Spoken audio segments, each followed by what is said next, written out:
In 101, when I took a course, we studied what was called the marketplace of ideas. Marketplace of ideas. I think it was started by some writer named Milton. And what he was saying is that we need to have all different types of ideas, suggestions placed in a forum where everyone can tap into it and choose and pick so that they'll be more informed. Michael. Yes.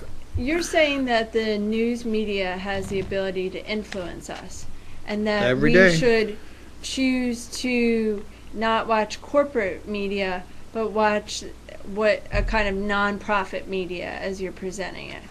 What if I'm a person who tunes out completely? I kind of turn off. I don't watch television. I don't listen to the radio. I don't look on the internet. Am I still being influenced by this mass media? Is it permeating through society? Indirectly. And let me explain how you might be influenced. I might not be off base with this, but what I think happens, and I have some friends that do this, they stop watching television, they don't read the newspaper anymore, but they still get their news. They get it from their most trusted friends. They hear it in different social settings, at work, at a dance, at a church, at a synagogue. They hear about these things, and they now can ask questions of those that they respect. Now, they're getting their information second, third, fourth hand, but it's from people that they respect. And you know, what they're doing is also avoiding some of that brainwashing that goes on. I hate to say it, but there is a brainwashing. It's difficult to pick and choose the news. Does brainwashing have to be necessarily a bad thing? No, of course not. If you know that it's being done to you, then there's nothing wrong with it. But if you don't know that every time you get a magazine in your house and you start looking through that, you start creating a desire for something. Now, this is not the news. This is the entertainment advertisement, which falls in the same category as news. And what are you doing? You're circling this that I want. You're circling that. You're creating all the desires that didn't exist until that magazine came into your household, and you keep it. You keep it there because you're hoping one day, that is my wish list. One day I'll ask for that for my birthday, for Hanukkah, for Christmas, for whatever. That is you being used by the media. So what is it bad? I don't know. What do you think?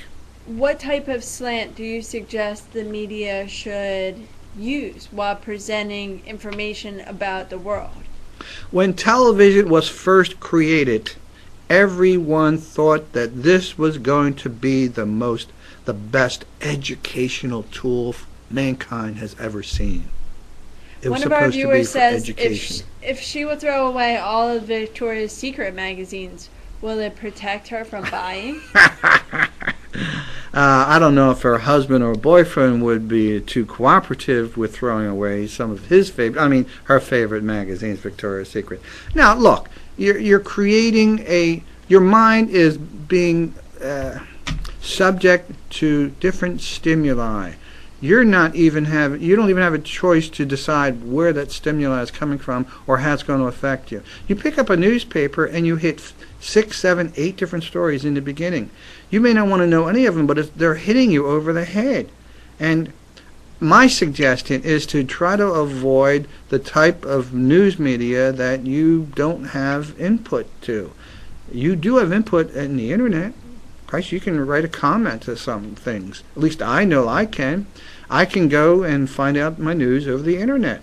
I can get my news, yes, in a magazine, in a format that is more friendly to me. I'd like to get back to the role of the mass media. Okay. Go ahead. The role of the mass media is to inform. That's what it should be. It should aid. It should be part of humanity's struggle to get along and make sense of the world that we live in.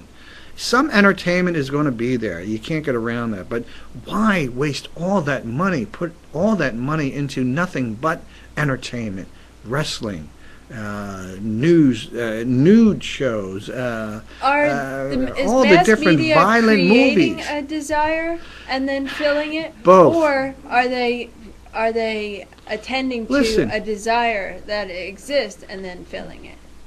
You stop you stop having ads about cigarettes and you're going to see the use of smoking go down. You stop having these type of violent programs, maybe, just maybe, you won't see the insensitivity that is growing up with our youth. There's a report that just came out that says that the young guys that are playing these games are more insensitive to killing, to aggression, and they're more easily becoming aggressive.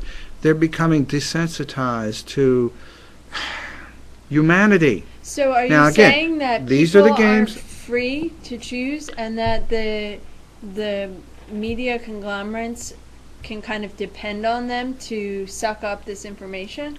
People are free to jump off the Brooklyn Bridge. They can do anything they want. Doesn't mean that it's good for them. Now, who decides what is good for them?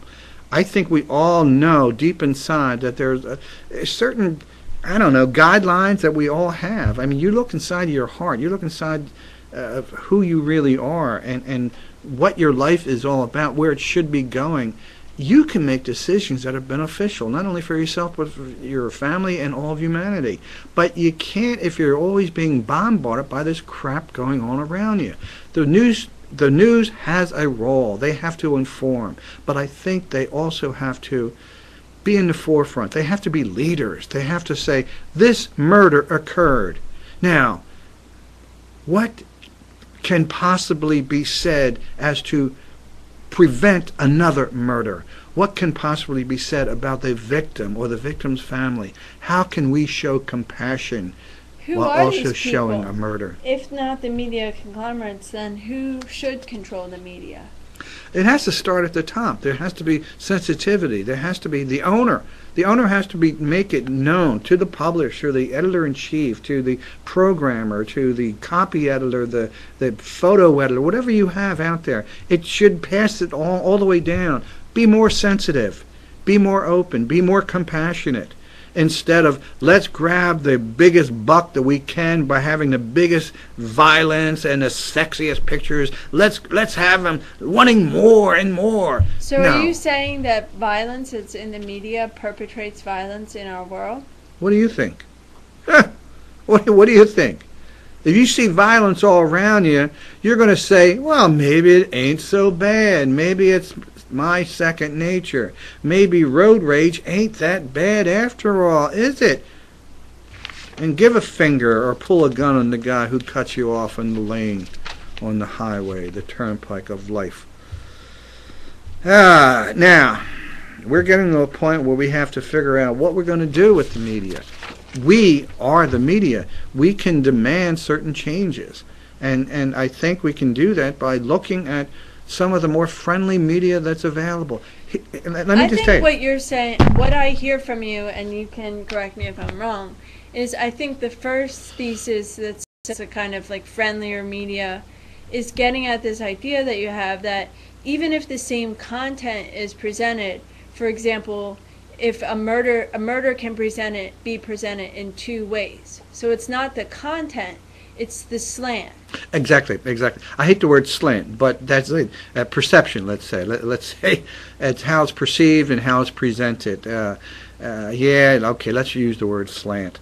You can show a different slant that has more compassion, more understanding, more humanity, rather than just the hard facts that just hit you upside the head and make the individual reader want to Well, kill. a slant is kind of about purpose and intention, isn't that? Yes, but you don't want to tell a journalist that he slants the news. That is a derogatory But comment of isn't any that reporter. basically unavoidable? Yes, but you don't want to tell a journalist that they slant the news. Because they They have like this, to use a different they word, have another this euphemism. false idea of truth. Yes, they have a false idea that they're objective, and they try to be objective. And what they do by trying to be objective is present one side, let's say the Republican side, then they present the Democratic side, and they try to even measure the goddamn same amount of inches per story. 2 inches for Republicans, 2 inches for Democrats. It's objective. And we'll be objective when we come back shortly. And I think we're going slowly to the end of